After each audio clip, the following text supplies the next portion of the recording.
আসসালামু আলাইকুম। ওয়ালাইকুম আসসালাম। সাকিব ভাই, হ্যাঁ, হেনার ডায়লগ নিয়ে যে অনলাইনে ভাইরাল, কেন এই হেনা নিয়ে এত বিভ্রান্তি, এটা একটু বুঝিয়ে বলবেন? হেনা একটা হলো ফিল্মের সংলাপ। জি এটার ভাইরাল হওয়ার কারণ হচ্ছে বর্তমানে যে যুব সমাজের যে প্রেম ভালোবাসা করে, এই প্রেম ভালোবাসাটাতে কেউ সাকসেস হতে পারে না। জি। সাকসেস হতে পারে না একটা কারণ, যখন সে প্রতিষ্ঠিত হয়ে আসে তখন দেখে তার ভালোবাসার মানুষটা নাই, তার হলো বিয়ে হয়ে গেছে। বুঝতে পেরেছি। এখানে ওই সিনেমা পুড়ে তুলেছে যে সে স্বাবলম্বী হয়ে আসিয়ে দেখে যে হেনা নাই, হেনা কোথায়, হেনার বিয়ে হয়ে গেছে।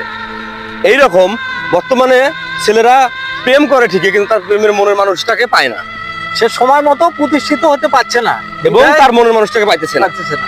এখন এটা হচ্ছে মনের আবেগ আর ইমোশন যেখানে কাজ করে সেখানে সে জিনিসটা ভাইরাল হয়, আর সে জিনিসটা সবার মনে মনে যায়।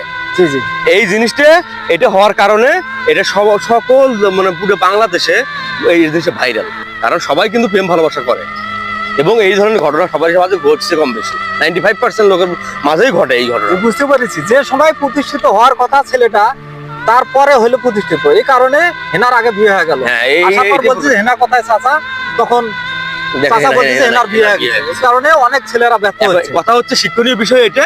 জি যদি আপনাদের মনের মানুষকে কাছে পেতে চান জি। বা আপন করে নিতে চান, প্রচুর পরিমাণে টাকা ইনকাম করুন, নিজেকে প্রতিষ্ঠিত করুন, তাহলে এইরকম এই যে সংলাপের মতো আর হেনা কোথায়, হেনার বিয়ে হয়ে গেছে এই কথাটা শুনতে হবে না। বুঝতে পেরেছি, ধন্যবাদ। কোনো মেয়ের পেছনে ঘোরা বাদ দিয়ে টাকার পেছনে ছুটতে হবে, তাহলে